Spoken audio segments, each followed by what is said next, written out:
How are y'all doing tonight?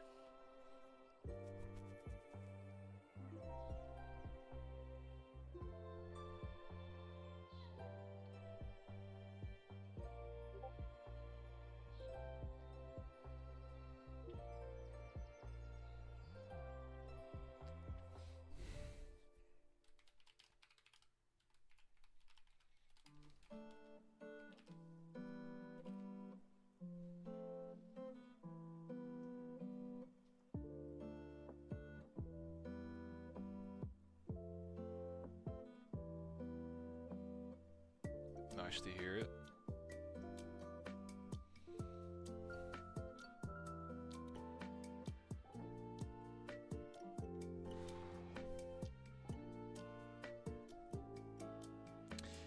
Yeah, I've just been chilling. Started getting into the Assassin's Creed series. You know, I think it was around, it's probably a few years ago now, that I was like, man, I need the Metal Gear Solid, the Arkham Batman, I need the stealth action itch scratched. And so I played, you know, a few of the Splinter Cell games, beat those. And I guess now it's another amount of time has passed, a similar distance, and so I'm like, man, are there any stealth action series left untouched? And you know, I feel like a year ago or a couple years ago, I tried my hand at Assassin's Creed 1 and 2, and I couldn't really get into them. I can look at how many hours I tried here with Assassin's Creed 2. So I put 3.5 hours into AC2, and it wasn't really doing it for me, but these last last few weeks probably, I tried my hand at Black Flag. What's up, King J? I tried my hand at Black Flag because a lot of people attested to that being the best one. And I did beat it. I did beat the main story. I did beat the main story of Assassin's Creed 4 recently, and I thought the game was pretty fun. I really didn't retain a lot of the story that was happening. A lot of people were like, oh, it's peak. The storyline it's so good. But it mostly just felt like a lot of things happening. I don't know maybe if that's sort of the standard of AC storytelling, but it didn't feel like a connected narrative, I guess. I don't know. But there was a point where I like put it down for a couple weeks, then picked it back up, so maybe that I sort of lost the momentum to be as invested as I could have been. But I started AC Rogue, and then I watched a couple of videos on like the lore, you know, because I just get obsessed with whatever I'm into. And I'm like, man, you know, I looked at some interviews, and once you get into like the nature of things, and it's like really strange. The series is it's very, like the interviews especially, it seems very Reddit pilled. I was sort of talking in my Discord, in the Discord server about that, and they're like, I don't know, these writers and developers are just super invested in Religion Bad. But the gameplay was fun. I'll probably beat Rogue, and then maybe go back to AC3, or maybe I'll try my hand at AC2 again. But it was enjoyable. I enjoyed it. It was okay. Thanks, Sunday Page. Appreciate that.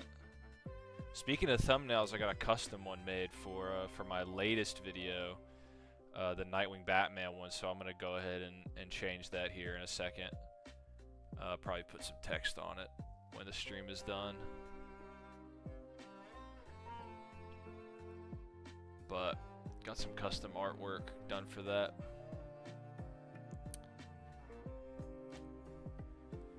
Ezekiel Robinson with the early dono.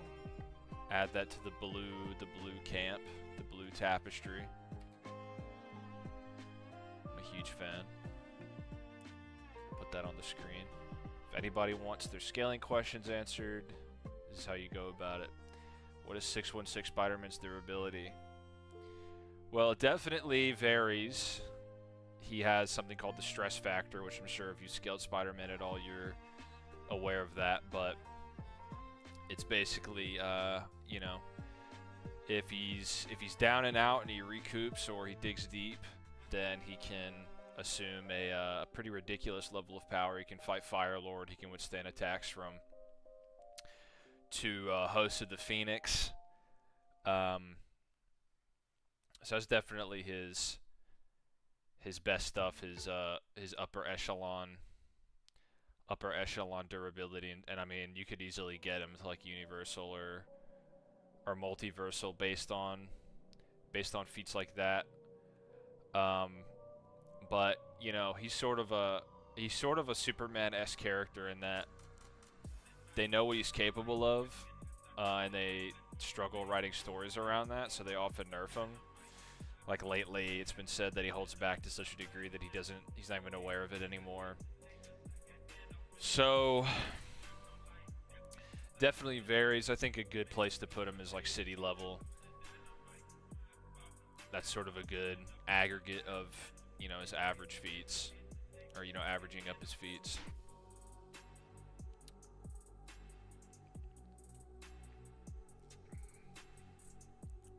Yeah, I heard Last of Us 2 was sort of MGS5. Like, it was kind of iterative on that in terms of the gameplay, the moment-to-moment gameplay.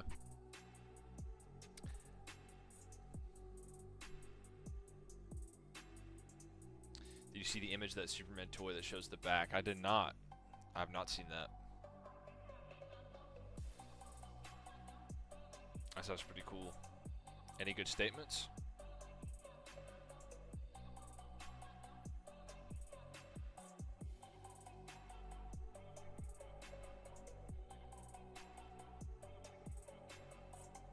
Yeah, I'm dying. I'm itching for Superman DCU statements. Get on the ground floor of that.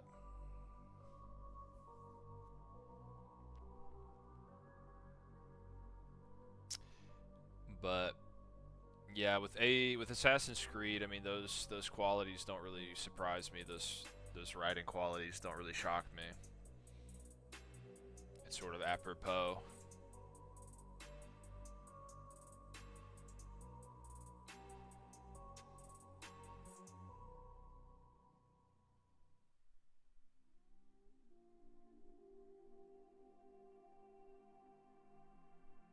Galaxy would be cool. That'd be a cool tier.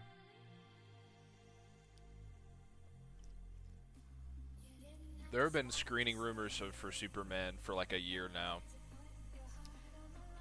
Oh, unless you're referring to the Amazon thing, yeah, that is real. If you have like an Amazon Prime account, you can apply to see the movie like 4 days early. So I would love to manage that. It's not like I don't think you can apply currently, but if I could see Superman early, I would definitely jump on that. Because then I could give myself a few days to like work on videos.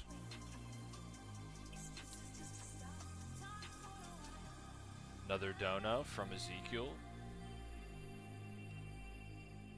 Thank you. Can 616 Spidey beat Cell?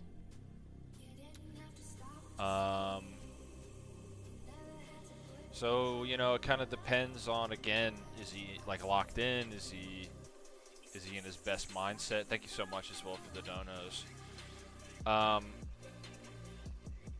If Cell is like actively about to shoot Aunt May with a death beam or something, Spider-Man could probably take him out. Could probably knock him unconscious at least. Cell, I don't think Spider-Man has the capacity to really defeat Cell, to be honest. I think his regeneration is too good. I think Cell could probably blow up the planet and kill Spider-Man that way. But there are certainly, I mean, knocking Cell unconscious, for whatever reason, a lot of like, you know, fiction doesn't really you know, address that. He has a nucleus. Does he have a? I mean, Piccolo probably has the closest physiology, and then Frieza as well. I think it's fair to say they could probably both be knocked unconscious. Piccolo for sure.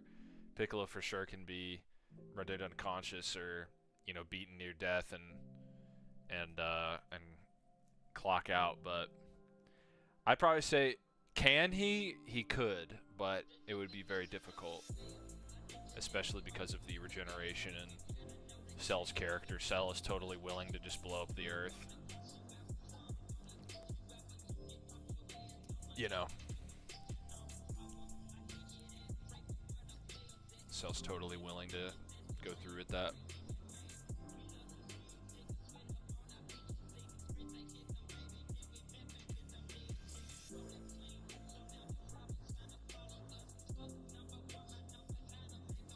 So could regenerate, yeah. Yeah, Cell, Majin Buu, they're crafty. I feel like Frieza could be knocked unconscious. But Cell and Buu, it's tough because Cell kind of says the only way to beat me is, you know, if he destroyed my nucleus, and then he gets the top half of his body blown off and he still regens, and then it seems like he just has to be completely atomized to be taken out. Pikkon versus Dabura. It really depends how you look at Gohan and Goku. I think Super Saiyan 2, I mean,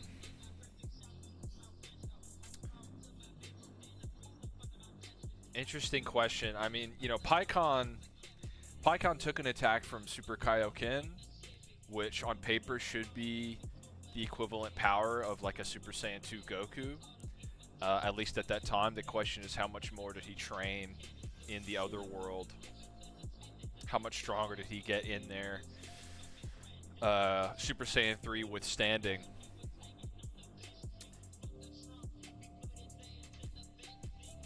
And if that's the case, then if Super Kaioken Goku at that point in time is not much stronger than Super Saiyan 2 Goku when he fought Majin Vegeta, let's say, then Pikkon has a chance. And then I guess sort of if you were to, well, I think Pikkon probably wins. Pikkon wins if you think Dabura is comparable to Super Perfect Cell, and then Pikkon obviously one-shot the strongest Cell. So yeah, it's interesting. I would say it's probably is one-sided for Pikkon, because Dabura is just compared to Cell, and the strongest Cell that we've ever seen in DBZ was one-shot by Pikkon. So it's pretty crazy gains for Goku in the other world, actually, and that might point towards something to do with his you know, undead body or his capacity to stack Kaioken. You know, the fact that he can stack Kaioken when he's dead kind of goes to show that you know, a dead body is and being in other world is a pretty considerable addition, because especially if you think the Toei anime is, you know, still canon to Super. Goku's like, yeah, I could never combine it with Super Saiyan because it was just too volatile. You know, the way to parse that would be, it would have been way too hard to do that outside of Otherworld, you know, specifically with a dead body and you know, being in Otherworld or Heaven or whatever. It's doable, but otherwise it would be too strenuous.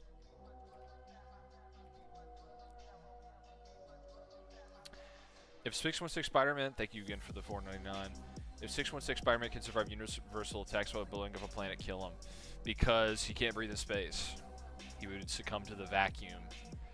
The cold vacuum. Thank you so much for the $4.99. But yeah, he, you know, he would probably survive the attack, per se. He would survive the explosion. Unless he's, you know, unless he's holding back unconsciously, like most recently he got caught up in some chains and was going to get killed by Vulture.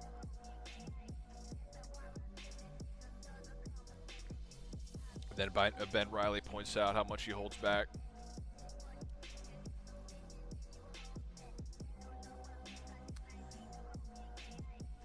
Who wins in the debate?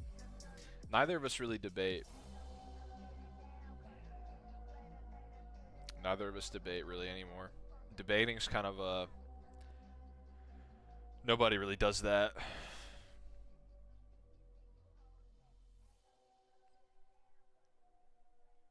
That's sort of been moved past. I try not to argue with my friends as much either.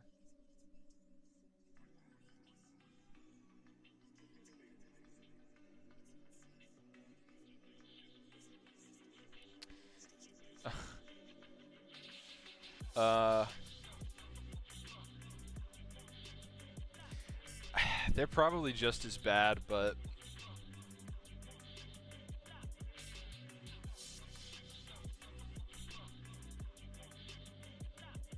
yeah, they're just as bad. I don't know who I'd even rather encounter. I think they're just as terrible. Like at their most extreme. Depends where you define, like, where does downplaying begin in the other end. But I think they're probably just as bad.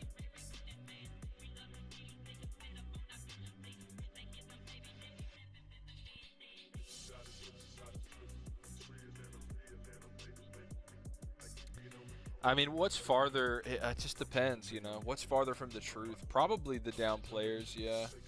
That's probably farther from the truth.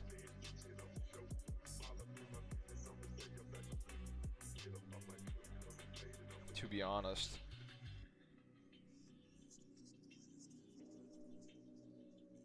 John Wick. I hear Ballerina's coming out soon. I'm probably not gonna see that. I wonder how much they considered not having John Wick be in that movie.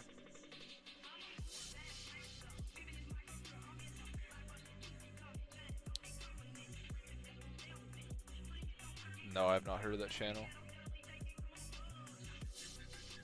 Yeah, maybe. Maybe they're easily dismissible. That movie comes out in like a couple weeks.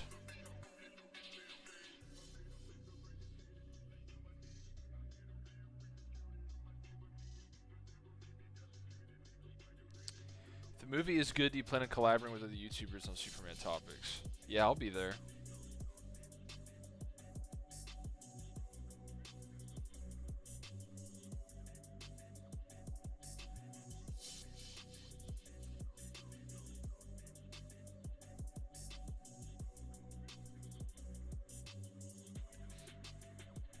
Yeah, I'll be making a few Superman videos at least.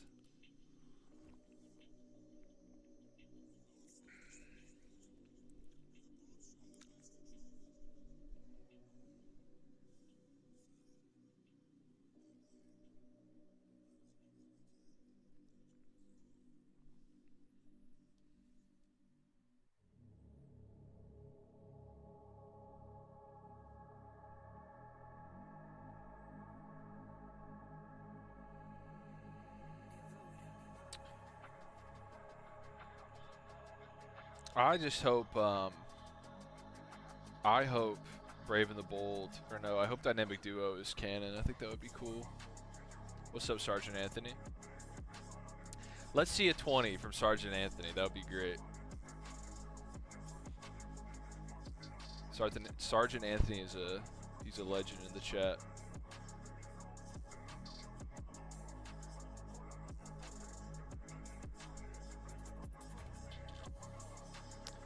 Oh, another dono here from Ezekiel.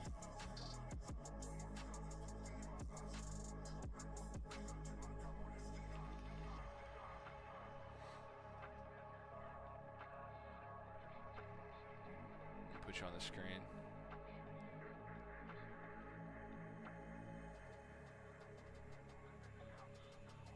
Can you ever power scale best character ever? Hey man, we all have preferences. I appreciate the dono. So I'm planning on doing I'm planning on probably, I'll see on doing Batman versus Spider-Man, just the most definitive possible version of that, and I'll do it with Chuck. Cause Chuck was reading Spider-Man like all the big feats like a month ago or something like that. We're gonna be collabing soon as well. We're gonna do like a cross collab. We're kind of gonna cameo in each other's next videos, more or less.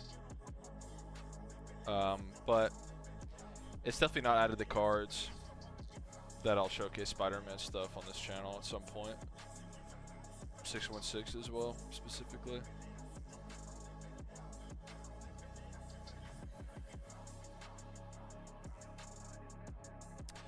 Let me tell you guys some crazy about Assassin's Creed though. Is let's go, hey, Sergeant Anthony, thanks man. Thank you, bro, for the 20. The orange, the stark orange, with the yellow star and your PFP on YouTube. It's very pleasant looking. It's like a dreamsicle. Thank you, bro. Thank you for the 20. Between Brave and the Bold Batman and Batman the Animated Series Batman, well, so in the Teen Titans Go versus Teen Titans movie, which it might be a lie, it might not be, we see that the Trigon of the Teen Titans Go universe, he's in a disguise, which is why it might not be true, but he says that he had like the Batman all compete, all the animated Batman, and we don't specifically see Brave and the Bold's like silhouette, but it looks like the Batman animated series Batman was #1. So maybe that's sort of definitive, maybe it's a little bit vague, but definitely based on feats. You know, Batman in the animated series is really not that strong. I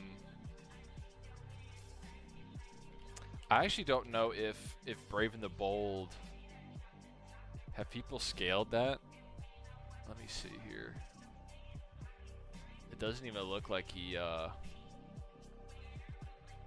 doesn't even look like he has like a versus battle key.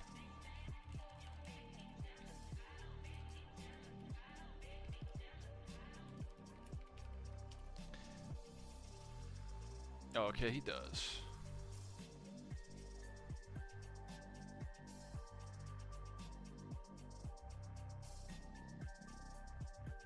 He does.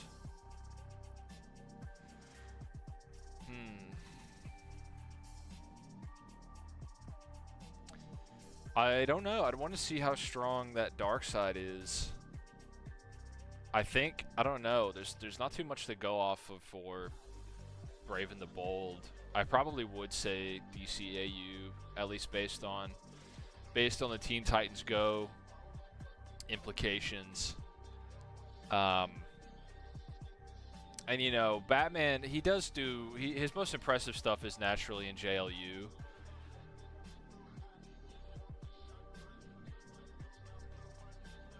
In the finale of JLU, you know, he dodges the Omega Beams, and then at one point he just kicks Darkseid like over, like staggers Darkseid, which is pretty ridiculous. But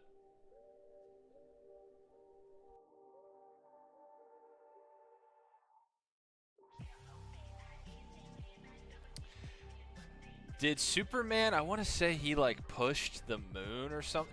Didn't he push the moon in front of the Earth in the Red Kryptonite episode? Superman, Brave and the Bold.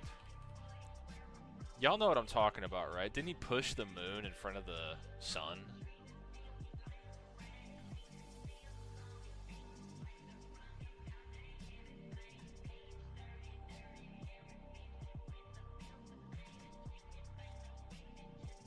Let me see. Maybe this is in this clip.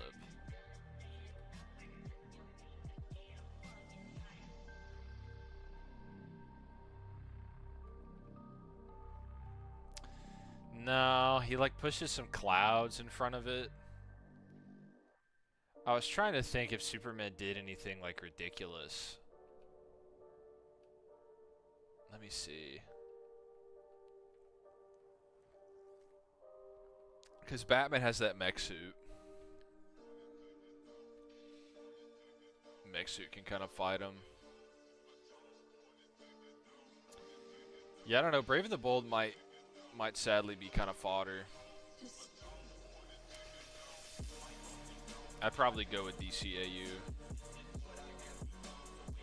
That's kind of an armchair assessment, but I'd probably say that for now. Because he does punch Darkseid in the face with some bloody knuckles, but I don't know how impressive that Darkseid really is. He obviously dominates the sort of, you know, B tier, C tier, D tier Justice League that the shows accrued up to that point. He pushed the Sun in a comic, in a DCAU comic, yeah, which is a stupid thing to say.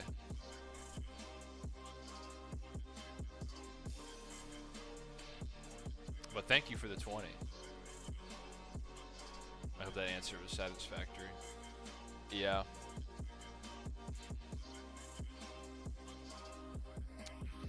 The Batman, I mean, fodder, you know, compared to what? I think he's like small building. Oh yeah, so crazy thing about Assassin's Creed is looking into it is it seems like all the Ubisoft games are just in the same universe.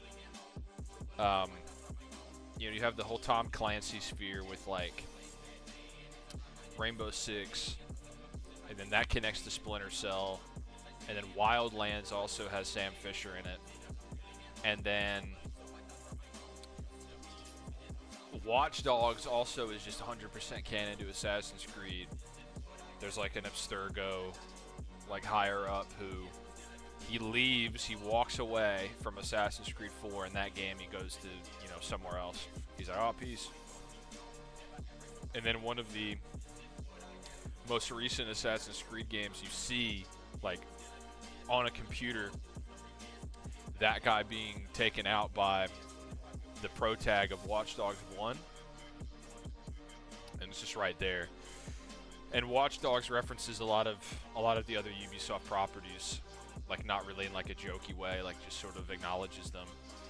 And so the crazy thing about that, so you got Sam Fisher, you have, you know, Ezio, Altair, all the assassins, the Isu, all the other random Tom Clancy, like no names, the Watchdog universe. Those are all the literal same universe. And then in Wildlands, you fight a predator, just straight up 100%, like, not a weird reference, not a weird, you know, vaguely, oh, it's an alien that kind of resembles, it's like, no, it's 100% a predator from the movies.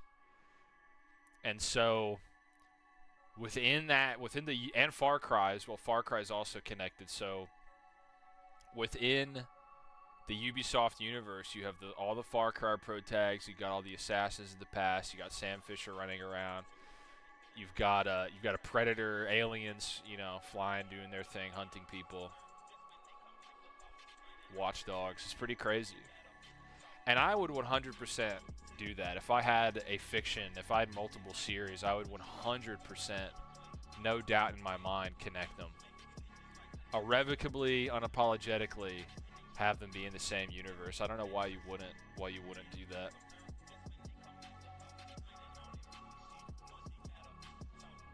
But yeah.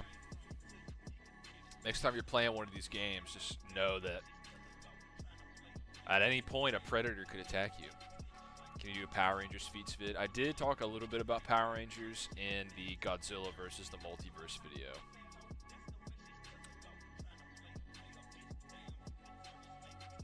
I don't know about the Division. I'm not sure. I think maybe that one's probably outside of it because it's set in like a weird kind of post-apocalypse, right?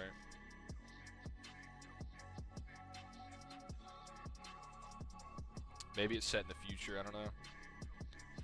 Maybe it is the same universe and it's set. Let me see when it's supposed to be set. No, yeah. Probably not. I think at this point Assassin's Creed has gone beyond 2015. I didn't play the game, but it seems like maybe only New York City's attacked, or only New York City is like under quarantine or something, so I'm not sure if that's a global. Oh wow, there's a Terminator mission, so yeah, I need to look into that then. Ghost Recon Breakpoint.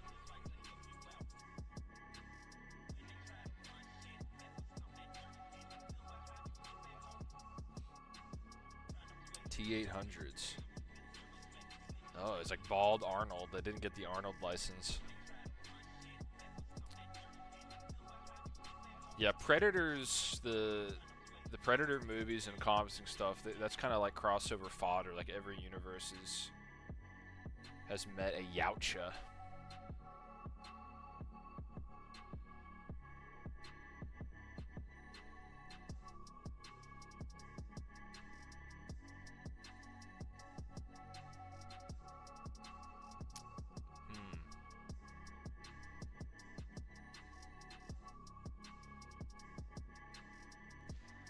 So yeah, maybe it seems like the Skynet future is also, maybe that's a potential future. That's a potential future for Assassin's Creed and Splinter Cell.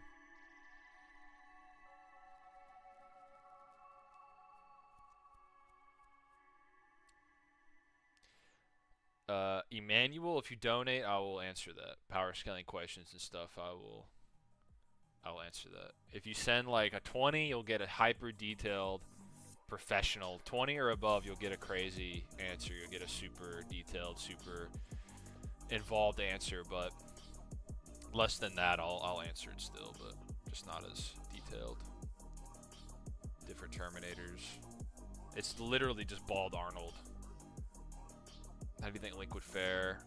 Same business, Ultra Plus. If you donate, I'll answer that. If you send like $2 or whatever, you'll get an answer for sure.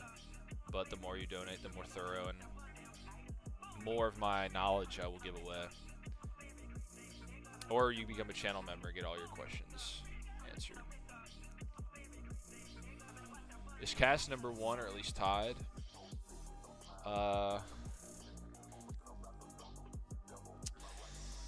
Maybe. It's possible. I actually did learn something because the last issue of Black Canary, Best of the Best,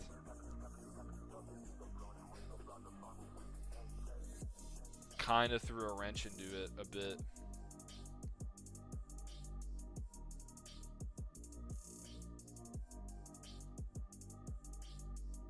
My favorite Zelda, Ocarina easily. Ocarina of Time 3D specifically. So, yeah, Black Canary, Best of the Best. We see Alfred on panel, and Alfred was killed publication-wise in like 2019. And Tom King wrote Black Canary, and he wrote the Tom King Batman. Alfred has not been revived yet. So, Best of the Best is definitely set in the past. I asked Tom King on Threads, because that seems to be the social media that he is most active in. I asked him today, I was like, yo, so this is set before Alfred died. How soon,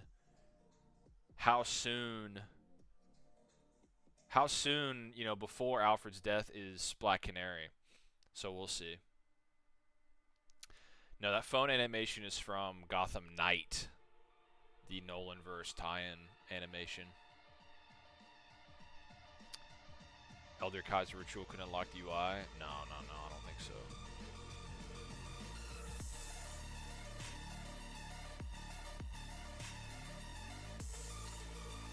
But yeah, so it's possible, you know, Canary was certainly the best sometime before 2019. It's really weird. It's bizarre. Because Tom King, he did say it's in continuity. It's not a Black Label book. It does not have the Black Label on it. He said it's in continuity like Supergirl. Supergirl, Woman of Tomorrow, that was set. It seems to be the case that that was set in continuity. Now it's been a reference. It's been grandfathered in 100% in the Action Comics. I think it's the Action Comics or Superman backups. We see Woman of Tomorrow sort of canonized, I guess, or whatever. Like, it was always canon, but it was kind of, you know, mega super confirmed canon.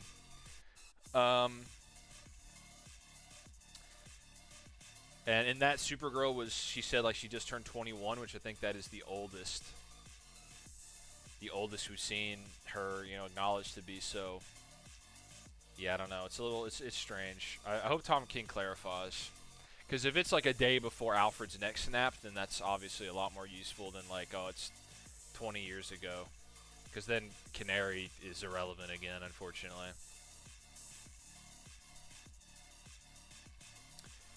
I prioritize the work itself, but I also think author statements can clear stuff up. Yeah, Alfred's been dead for like 6 years. Hasn't come back.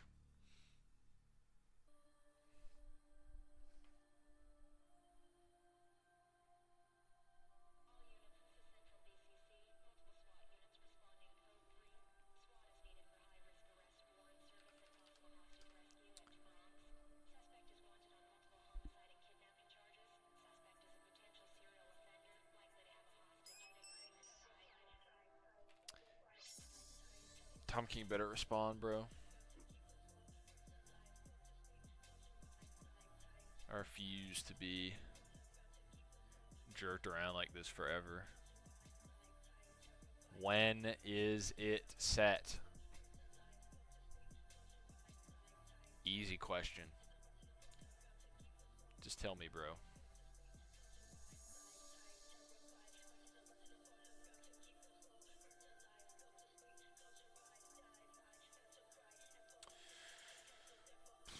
Deathstroke definitely was trying to kill him. He definitely was. He was trying to kill him in that fight. And Deathstroke was also amped. And Nightwing could barely walk. It cannot be debunked. It's not possible.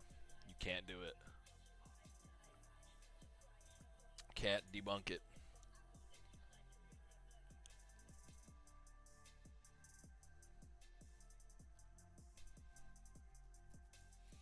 He's withholding valuable information. I think that is just naughty. But yeah, Canary might not be super relevant. It's hard to place a definitive... it's actually tough. If Alfred's alive... I mean, 2019 is... That's fine. The Justice League... that's basically the Justice League roster. Let me see what their roster looked like around that time. I think it's maybe we don't see like Vixen, but otherwise it's pretty much the same roster. I'm not sure what Hal was up to at the time though.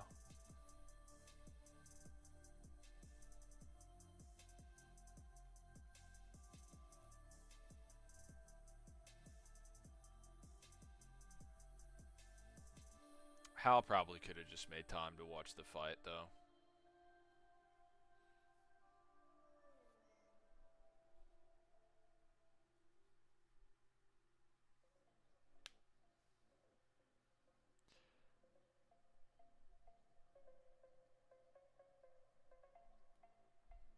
I don't recall.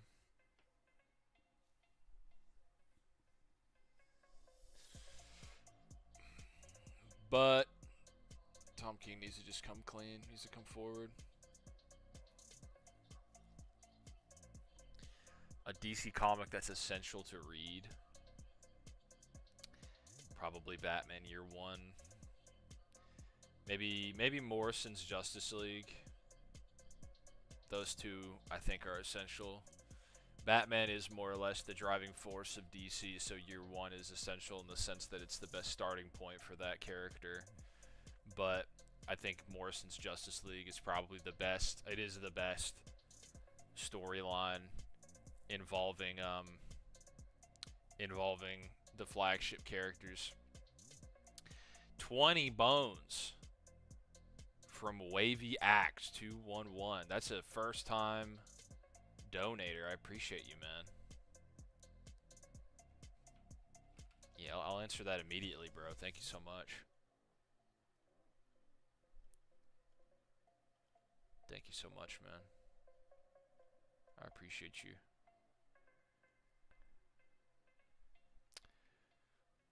I don't know the iRobot. I haven't seen that movie, but I know a fair bit about Terminators. I would say it very much depends on the continuity you choose. Terminators and Predators and Aliens have like DC crossovers, and obviously there's some gradation in that realm as well, because do you consider Batman versus Predator to be like canon to Batman even, or is it completely alone in its own pocket universe with no consideration otherwise?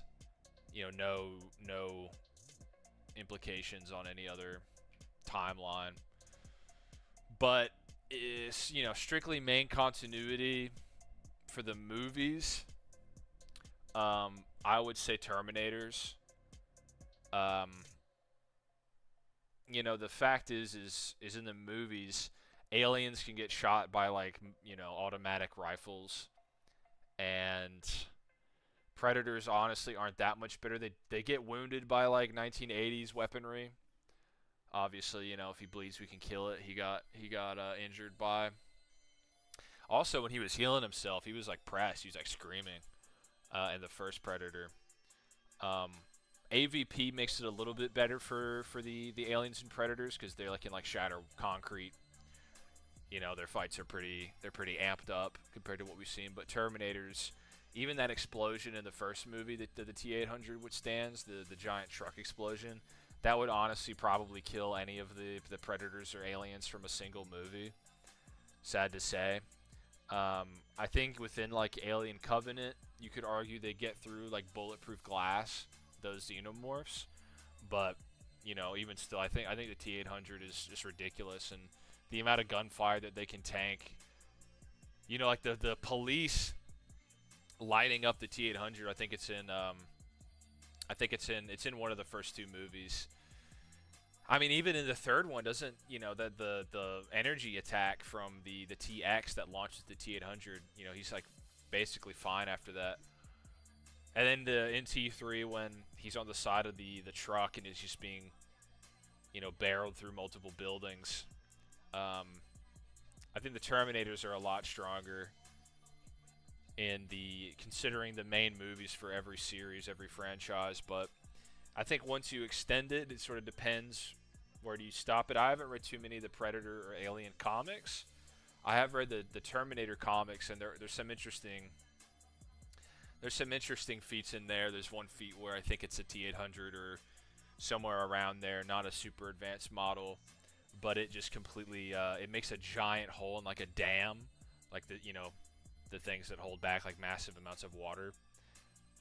It creates like a 10-foot by 10-foot, you know, who knows how many feet deep hole in this dam, just by like punching through it, it's implied. So that's pretty crazy. I'm not sure if Predator or Alien, if the Xenos have anything to compare, but yeah, in terms of their high ends, I feel like the Predators, there's the one Predator Justice League crossover where the Predators get like the Justice League's powers, so you know, depending on how you interpret it, maybe that's the strongest like version of these properties that you listed. But I would say Terminators for sure with the movies, and then it's kind of a crapshoot where you expand, where you start to expand and you know, assume the other the other spin-off material. But yeah, I don't know anything about iRobot, but I know a lot about Terminator. So I think hopefully that keeps the answer satisfactory. I appreciate the dono, man. Thank you so much. Frank Miller basically declined. I'm not sure if it's a fluctuation. What's up, Hamma Jam? Nice seeing you. Straight up chilling.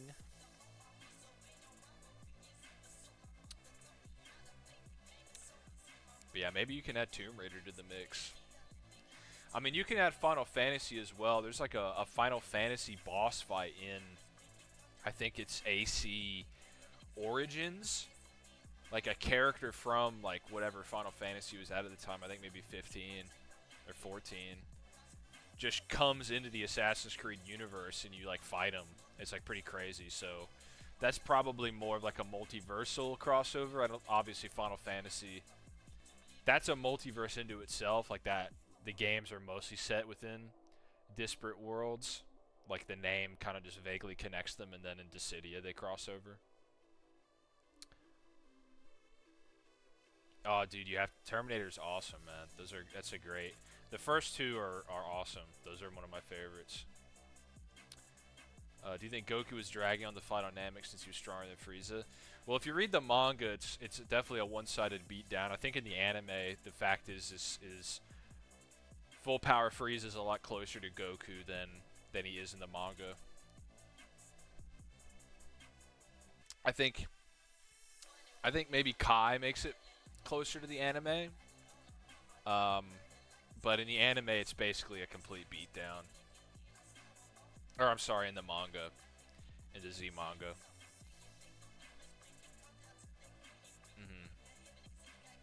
Yeah, okay. Okay, I thought you fought him, but yeah. Yeah, that's something, it's a funny, you know, like within Marvel and DC, both, or I guess either franchises are fiction to the other. There's actually a Superman Fantastic Four crossover where Franklin Richards watches Superman cartoons, like within 616. And then obviously Superman shows up, and they'd already met before within this like the 90s sort of Marvel versus DC continuity. So yeah, they do that sometimes. It's like it's fiction, but then it also tangibly exists in another reality, and they can meet each other. But yeah, I mean, we live in like the Fortnite age, so. And cross-promotion's been around forever. You know, I think it was, you know, Super Mario RPG, we see Samus and Link. There was a Final Fantasy boss in Super Mario RPG as well. Kingdom Hearts is just a weird crossover Nexus franchise. Smash Brothers, Fusion Fall. Games, they do it a lot. Games crossing over is probably where it happens the most, but comics too. There's a lot of comic crossovers nowadays.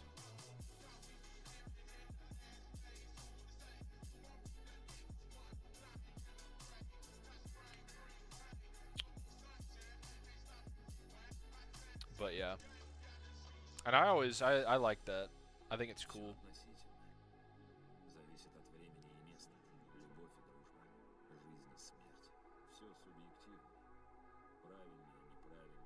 It speaks to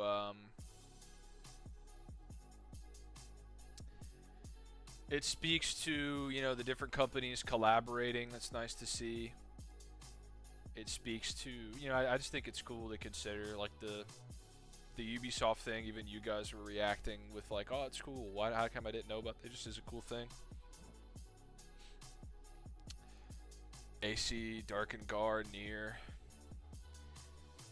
Yeah, I mean, unironically, Fortnite makes everything like multiversally canon to each other. They all, you know, if you made a Portal machine, you could pretty much just teleport from any game to another at this rate.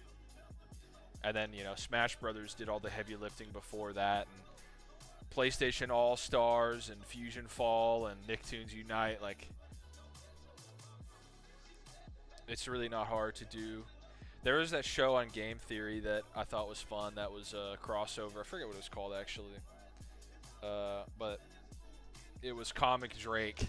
I think before he sort of established his own channel, talking about all the different degrees of crossover. But that probably is not. I mean, clearly it was not a sustainable like video concept. Like you kind of just keep repeating yourself and. If you, I mean, I think he did not use like obvious crossovers. He kind of limited himself. Jump Force is another big crossover thing. Deep Cut. Hey man, I've been around the block. I know what's up. I know what's up. I know what's good. Yeah, exactly. Predator, Alien, Terminator. John Wick, canon comic Batman. What's up, Beef God? Yep. Yeah, I'm getting back. I'm thinking I'm back.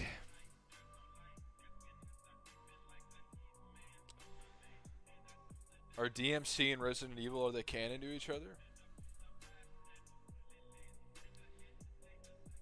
It is a plot hole, yeah.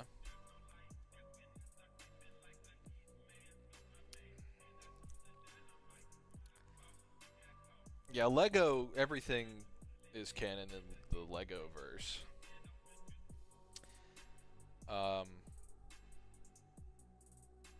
But yeah, Terminator, Walking Dead, Alien, Predator, John Wick, Star Wars, canon DC, the DCEU, the comic Marvel, the MCU, Metal Gear Solid, let's go.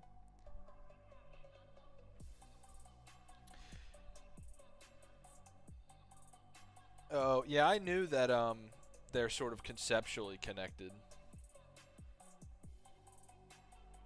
No, I didn't finish Walking Dead, I'm not gonna lie. I can pick it up at any point though. I gotta get my money's worth.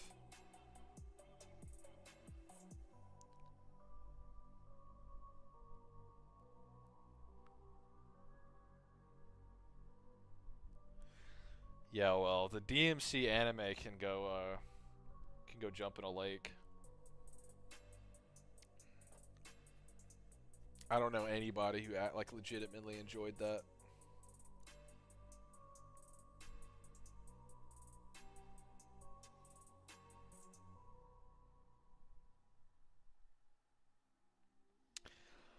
Lock in, Beef God. Lock in, bro.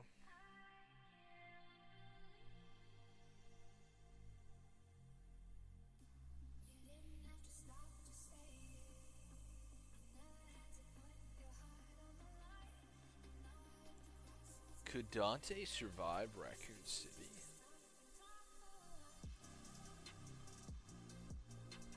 It's not what you think.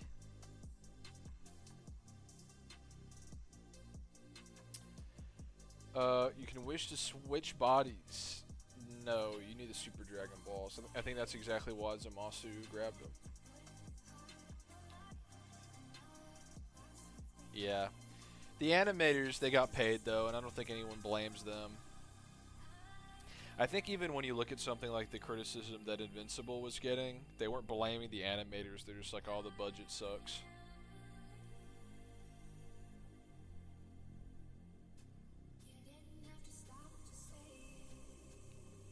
You know? But, yeah, it's tough. I mean, those guys have terrible, like, living conditions as well.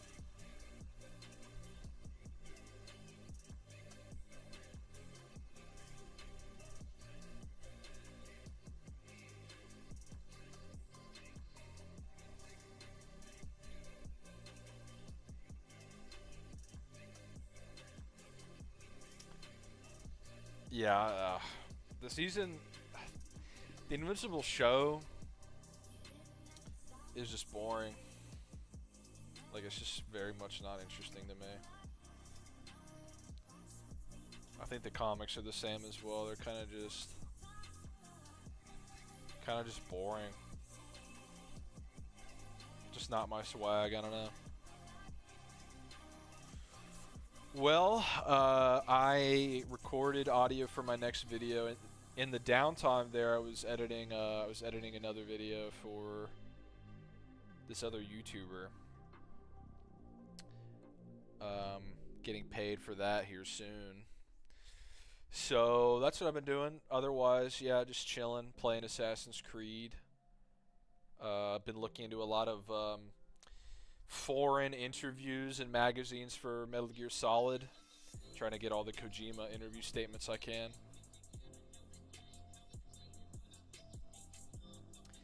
Yeah, that sounds pretty snooze-tacular. You lost me.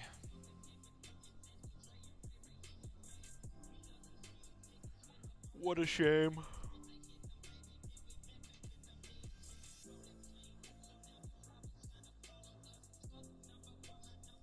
What a shame.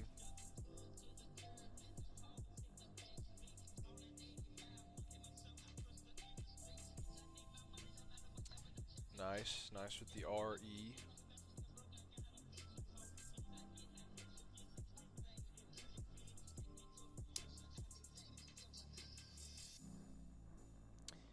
Yeah, I bought the 4 remake on discount, so I'll get to that eventually.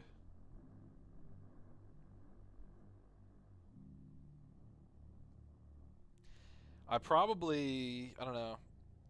I'm a good way through the original, so maybe I'll beat that first.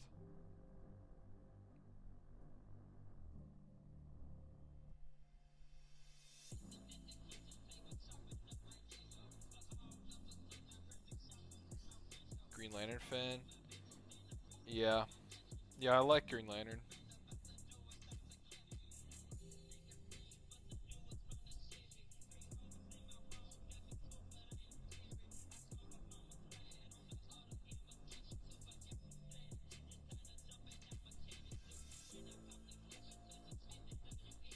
Super Family or Flash Family? It's hard not to say the Super Family, but I think Wally could solo. I'm not gonna lie. Wally could beat Superman. That just is a fact. Wally could absolutely beat Superman. So that pretty much just leaves Supergirl as like a relevant threat for whatever reason. Power Girl, Superboy. I think Connor is stronger than John Kent in base at least, and then John has his like blue power up, but that's like a super vague amp, and I don't think it's anywhere close to Clark yet. How do you come up with your nonsense? You'd have to rephrase that question if you'd want to get any answer. Yeah, I saw MC Galactus. Looks like Galactus. His color scheme's kind of muted.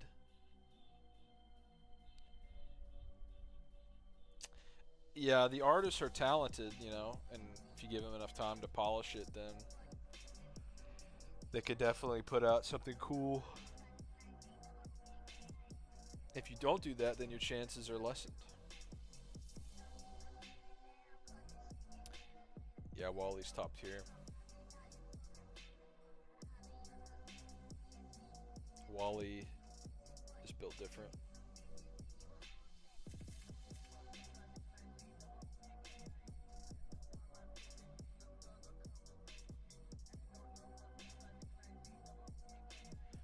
Wally's a goat.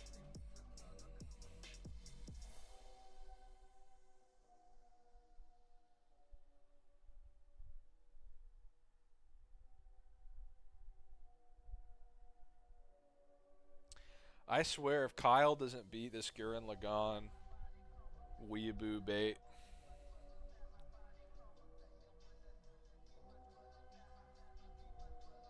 yeah, I'm excited for Superman.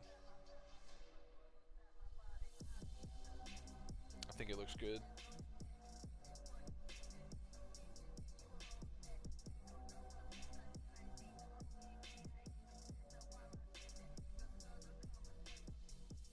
It's so tough that people just want it to fail. I think they're in for a rude awakening.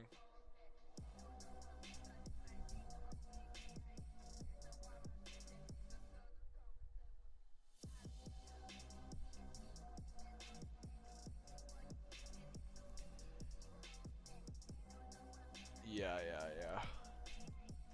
We gotta get real here, bro. The White Lantern? Come on.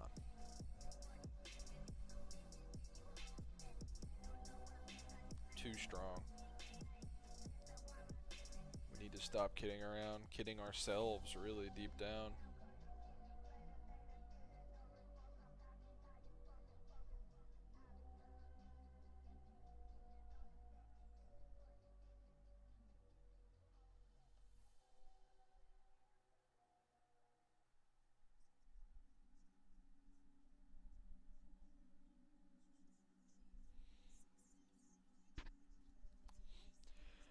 But yeah, there's a lot of cool, there's been a lot of cool and interesting Metal Gear statements I've gotten since going on this hunt. There's you know, basically it started with on archive.org. There's just hundreds of old magazines just perfectly scanned. I guess a lot of it too also started with this dude posted a bunch of Japanese guidebooks, a bunch of Japanese Metal Gear guidebooks, and that was clutch. That was really clutch. I own a couple of them, but that definitely saved me like probably $100 easily by not having to buy all of those. Yeah, at least he's not a gas giant CGI monster. But so, you know, skimmed through those, got all the information from there. There's like stuff from Portable Ops and MGS4 and MGS1 mostly. That was the good stuff. And then I bought the Famitsu, the official strategy guide for the HD collection, which it's pretty much just a guide for MGS2 and 3. And so I got some good statements from there. I got the MGS4 strategy guide, the Metal Gear Rising strategy guide, the Japanese versions, which are completely different than any guide you would buy in the US or Europe. So I've been skimming through those. I've been scanning everything from those, getting all the power scaling, intrigue, and then started reading all these magazines. There's archive.org and then retromags.com has pretty much anything you could want, you know, in terms of definitely English-speaking magazines. You know, he did a bunch of interviews. And then there's a lot translated from Japanese on, you know, certain accounts on, say, Tumblr. Will go out of their way to get, you know, some of these older Japanese interviews translated. But I've been going a little further beyond here. I've been finding like, oh, what's up? See you later, Sergeant Anthony. Thanks so much for the 20, man. But there are some scans online of interviews in Japanese, and then I've been getting those translated. I'm not gonna lie, ChatGPT is like, if it's useful for anything, it's translations. It's just really good. There's nothing comes close. But a lot. I've been going through too on these like interviews, because on YouTube there'll be a lot of Japanese or like French interviews with Kojima. Or, you know, producers like Corey Cotto. And only recently what YouTube has started to do is they transcribe the videos so it can generate subtitles. And then you can just get those, you can just get that transcription translated with ChatGPT. And so there's a lot of new information that I've been able to accrue. There's a lot of good stuff. A lot of good stuff. But yeah, no. Anyway, with the Ironheart, yeah, no one's gonna watch that. It's gonna flop. It's gonna completely flop. You're gonna have maybe like 10 people on Twitter saying it's peak and it's great and it's this is one of the best things that Marvel's put out. you're gonna have stuff like that, and that'll be it, really. That'll be all you see of that one.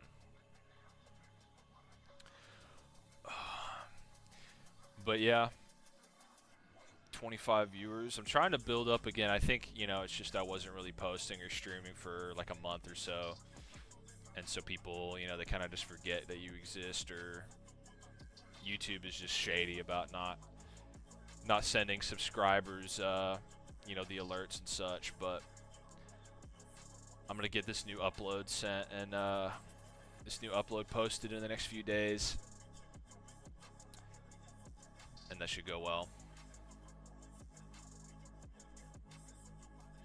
Then I'll just start streaming again. But we're gonna pick up our numbers. We're gonna pick ourselves up again, get close to 40 or 50 viewers on these streams again. A couple uploads in, we'll be back. It's just really annoying the way that YouTube does that. Channels accumulate like dust pretty quickly. It's annoying. Is Thunderbolts underperforming? Is that true? I think I saw it. I saw it at a matinee on the second weekend, and there's like one other couple of people in there.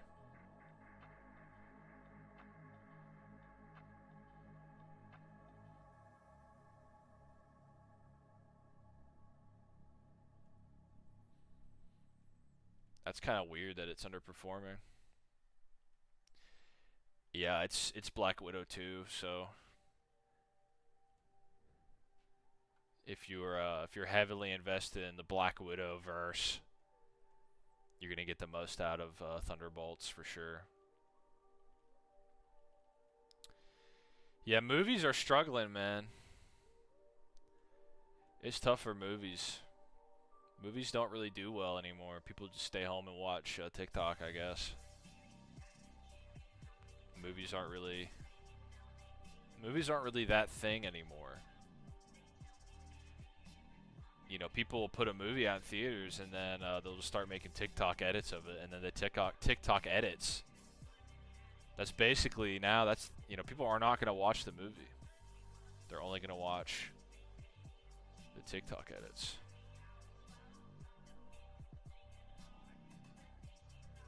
That's the state of things.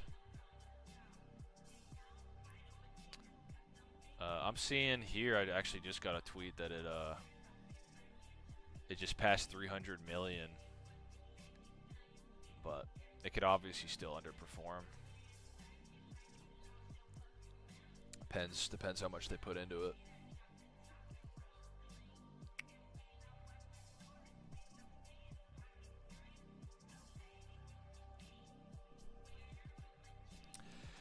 The fact is, man, is people just don't watch movies.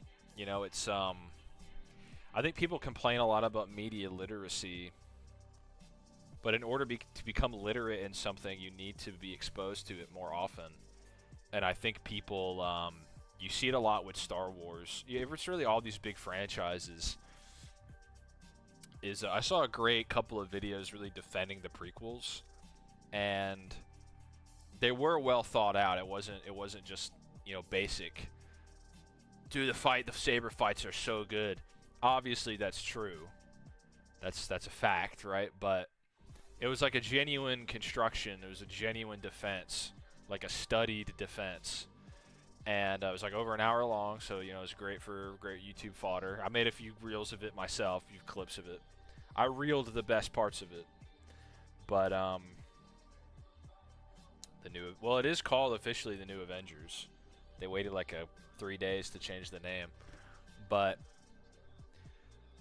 yeah, the big thing this video is kind of using to defend the prequels is that George Lucas's filmic lexicon that informs the prequels is so much wider. The aperture of film and film techniques and film references that Lucas understands and imbues into his movies at, you know, a conscious, unconscious, subconscious level is it basically dwarfs that of the typical audience, or even the typical, I would say the typical audience at the time, the typical armchair critic, YouTubers, because for a lot of people, Star Wars, that's it for them, right? If you go see a Star Wars movie, the only frame of reference you have for what it should be is Star Wars.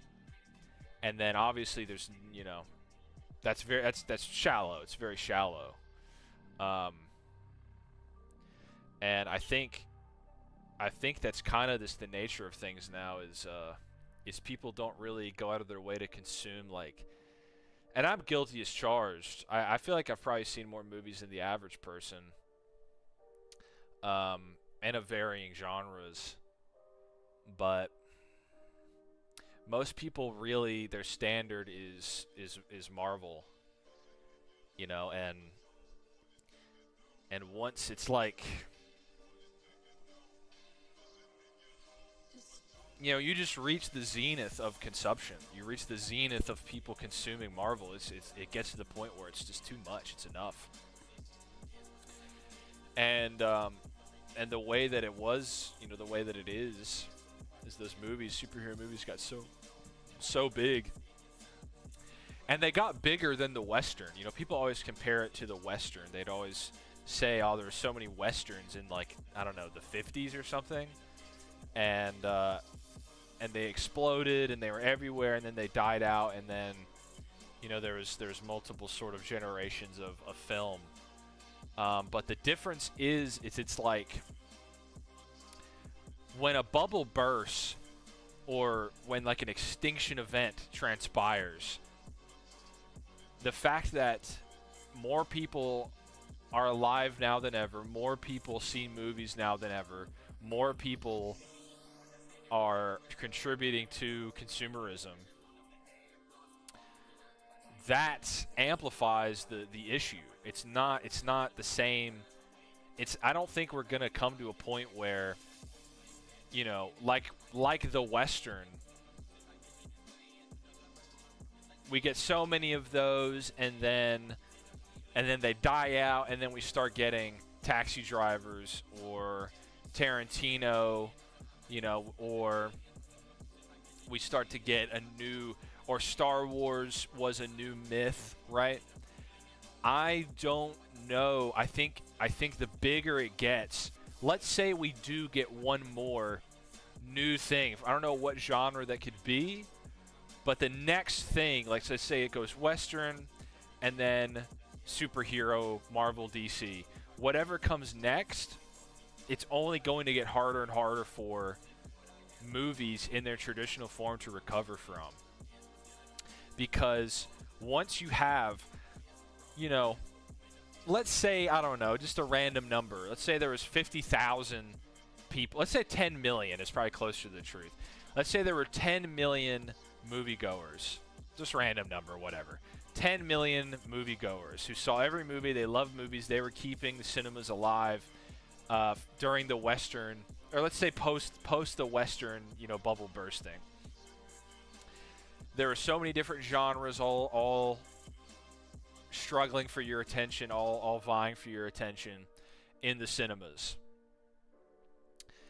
They're then convinced maybe that movies are Westerns, and then they're convinced maybe because they see so many, I don't know, horror movies. Horror movies are pretty big. Hey man, thanks Dan Fern. My day's going pretty alright, but it would be better if I got a Dan Ferndono. That would make this a legendary night. But the thing is now maybe there's 10 million. There's like 100 million. It's like 100. It's probably way more than that. It's probably way more than 100 times the problem. It's 100 times the amount of people who are convinced since they were born that going to the movie means seeing a Marvel movie or seeing a superhero movie. That's a big problem.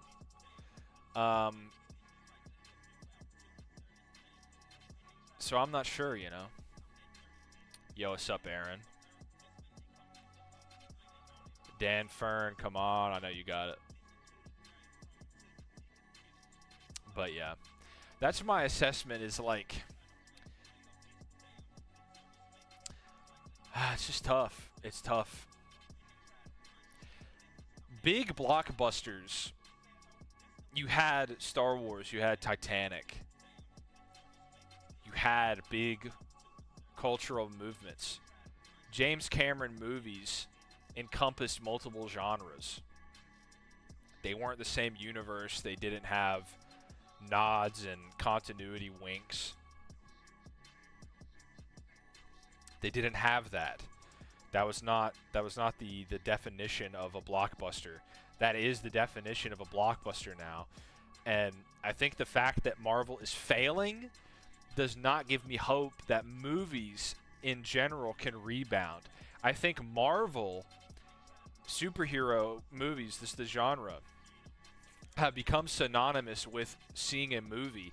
And once Marvel fails completely, once Marvel movies utterly fail to turn around or it's diminishing returns, means movies will die, at least in their traditional form.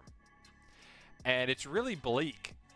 It's bleak because I don't think Netflix is capable.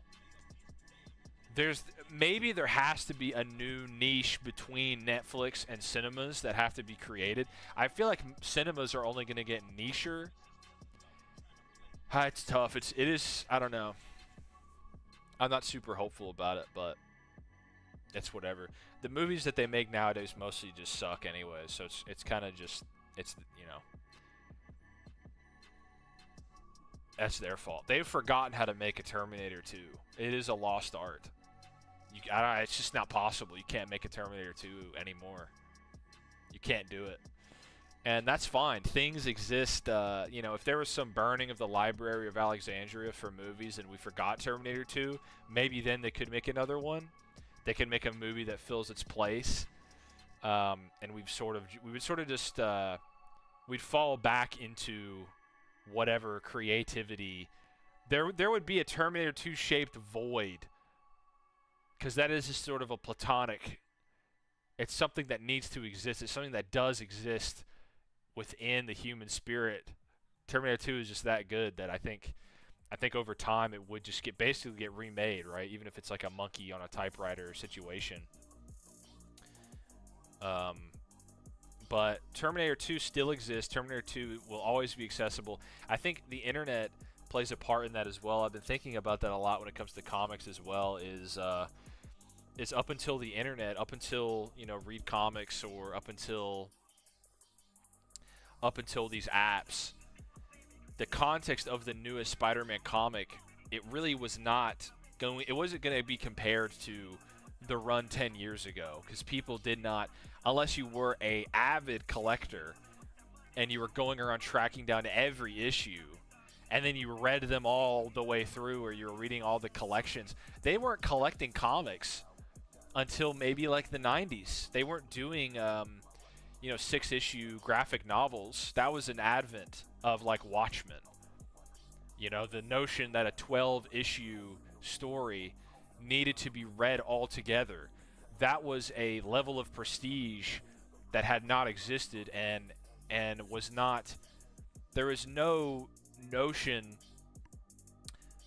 that would even be supported, because kids would pick up comics and Stan Lee would say every comic is someone's first comic. You don't want to inundate them with continuity and all these unfamiliar concepts. You want every comic to be someone's first. And so things did not exist within, Star Wars would only be in your memories. You see A New Hope. You see A New Hope, and that would be it. It would be 3 weekends, and maybe they'd bring it back. They brought it back for like when the special editions came out. You could see them in theaters. But it's a new advent. It's a new paradigm. And I think that also goes into people's criticisms as well. And I think it's a real struggle. It's this latest generation of filmmakers, in a way that the prior did not have to, the current has to contend with literally every movie ever made, right? Because at any point, I could just turn on Terminator 2, right, and see a perfect movie. Why would I necessarily risk seeing, I don't know, Extraction 3, or like what's like what's the latest action movie? Latest action movie. There's this random movie called Havoc on Netflix starring Tom Hardy. Or like The Working Man, the latest Jason Statham movie. Why would I spend $30 to see that with popcorn? Why would I spend $30 to see that when I can just watch Terminator 2 and it's like a perfect movie that it is forever? Yeah, streaming. The thing about streaming, though, is I think even that is kind of a novelty. Like, I don't think streaming can replace. I think both of them are inefficient and insufficient in terms of like profit, because you look at something like they made that Electric State movie. The Russo brothers made a movie with Chris Pratt, Millie Bobby Brown. Scientifically, that movie should have done well. It was written by the Avengers writer. Scientifically, it should have done well. But it was a complete flop, and they put so much money into it, and it was a waste, and it was a total failure. So I don't think streaming can replace movies in the sense that the next Terminator 1 will be made for Netflix. I don't think that's possible, you know, or the next The Thing. And I don't think The Thing was like a huge success. I think it made its money back at the time, but it's just a different world. It's a different world, but we're still set to the same standards as the old one. And I don't know how something evolves within that zeitgeist. That's crazy.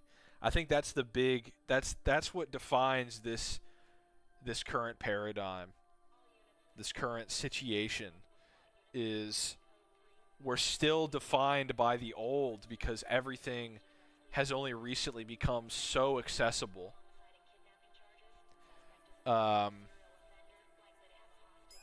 In a way that it's never been before.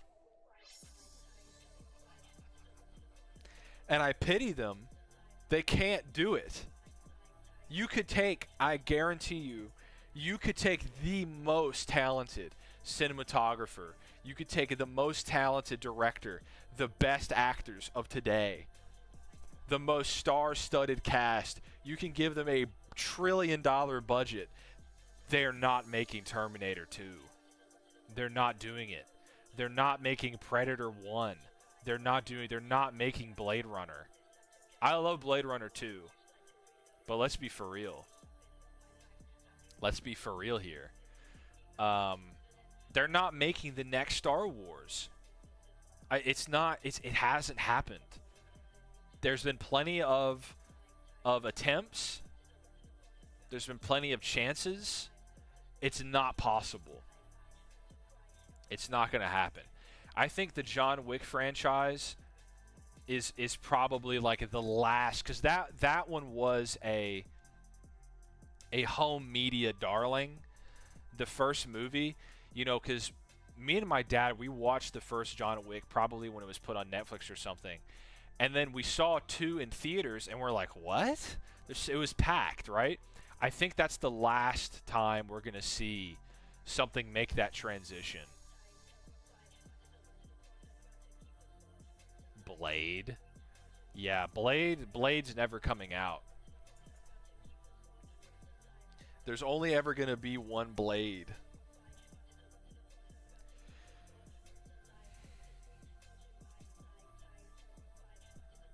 You know, I just don't think it's possible at this point.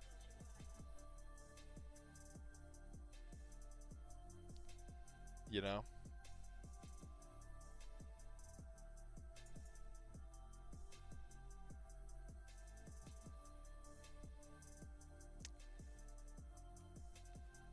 Yes, I'm not saying John Wick as a franchise.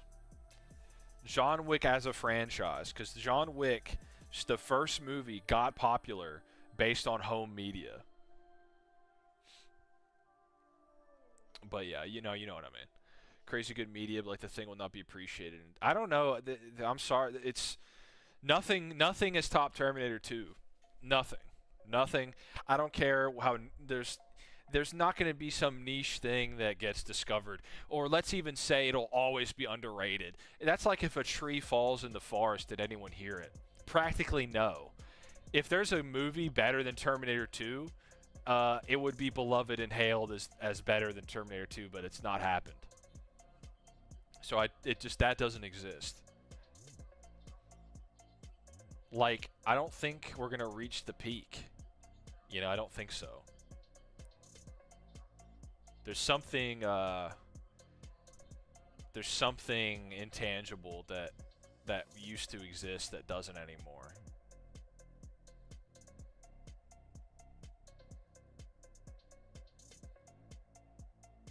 T2 is amazing. T2 is a perfect movie.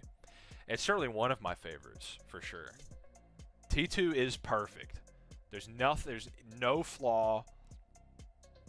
It achieves absolutely everything it sets out to do. The action is incredible. The CGI pushed the limits without taking anything away. Spider-Man 2 is my favorite movie as well. Alright, gang, let's see some donations. Let's get back to some power scaling. Somebody donate a power scaling question. Let's get back to it.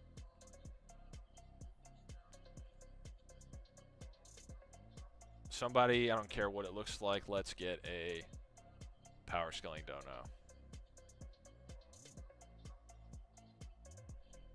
You're talking to the most knowledgeable power scaler in the world. On Earth.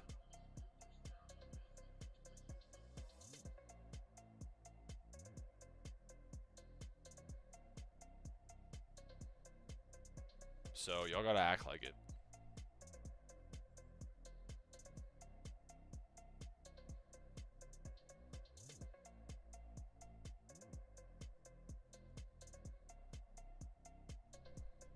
Let's see it.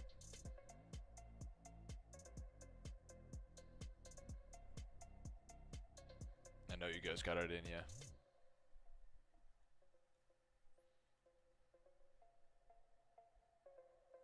I need to watch the Godfather movies. I kind of just don't care about, like, Godfather, Sopranos. I don't really care about...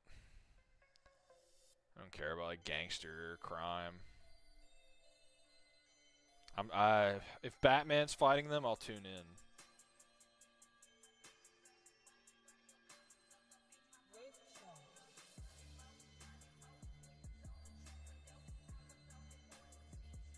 If Batman was in Sopranos, like fighting them, I'd be involved. $2 from Aaron, thank you. It's a start for sure. Thank you, Goat. Sick PFP as well. Redondo Batman in the B-Test style. Cosmic Armor. Probably Cosmic Armor.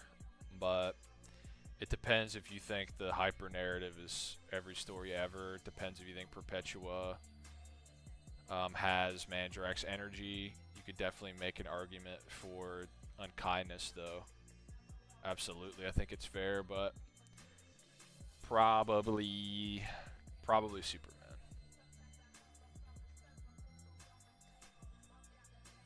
Yeah, I tried watching Goodfellas at one point. I just don't care. There's like...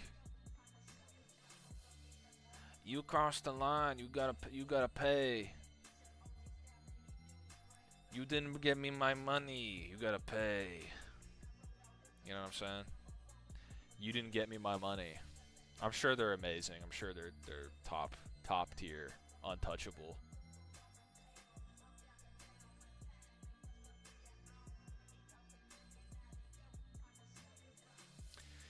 General Shepard, do you have a 20 in you by chance? I feel like I've seen you donate 20 before. Let's reframe it from that perspective. Have you donated a 20 before?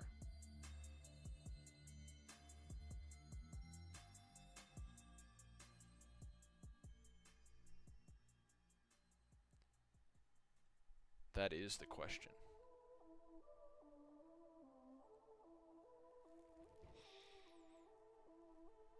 Michael Corleone.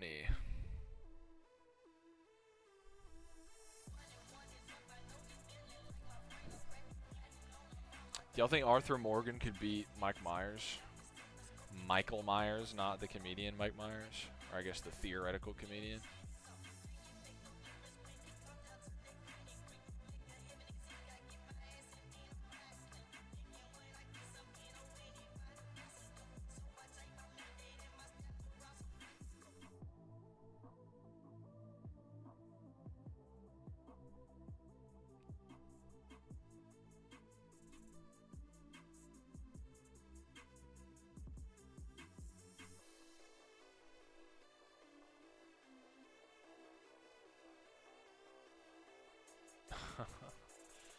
I'm not acknowledging that, Aaron. That's just not gonna happen.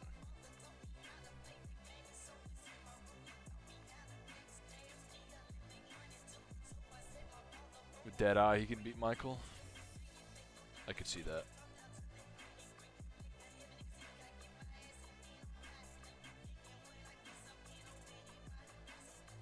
Nah, it's all good, General Shepard. It's all good. We're all just chilling. You're right. You're so right.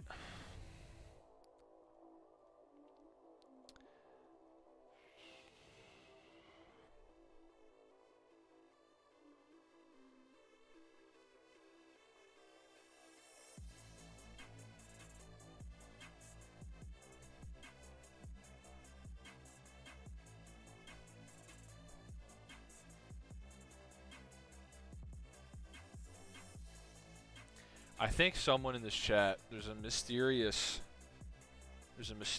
warrior from the future who has a 20 on him for sure. And I would love to answer that person's questions.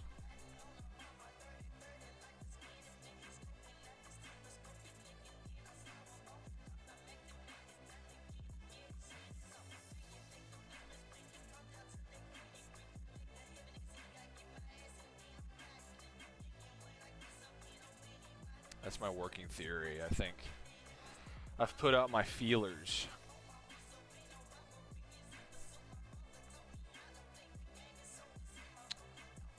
Blitzing Arthur? Come on, bro. Arthur has Deadeye, bro. You can just slow down time. Are you crazy? Did you miss that? Hidden mechanic in Red Dead?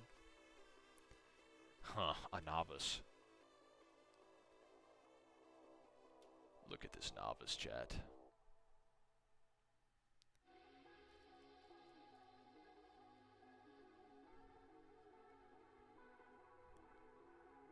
What a novice. Novice Bane.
Well, I feel like I'll probably wrap it up unless somebody wants to, if somebody wants to send another 20, I'll be on for 20 more.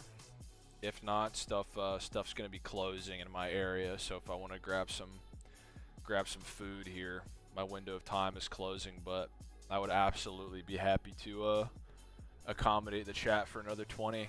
And if somebody donates that 20, then everybody else in the rest of the chat gets all their questions addressed. That's the offer.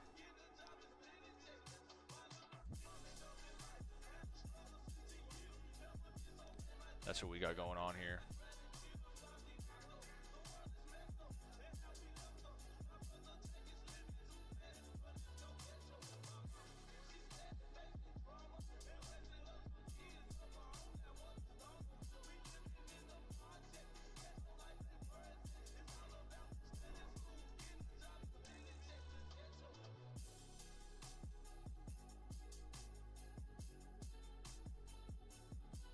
I'll give that 2 minutes.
Well, alright, gang.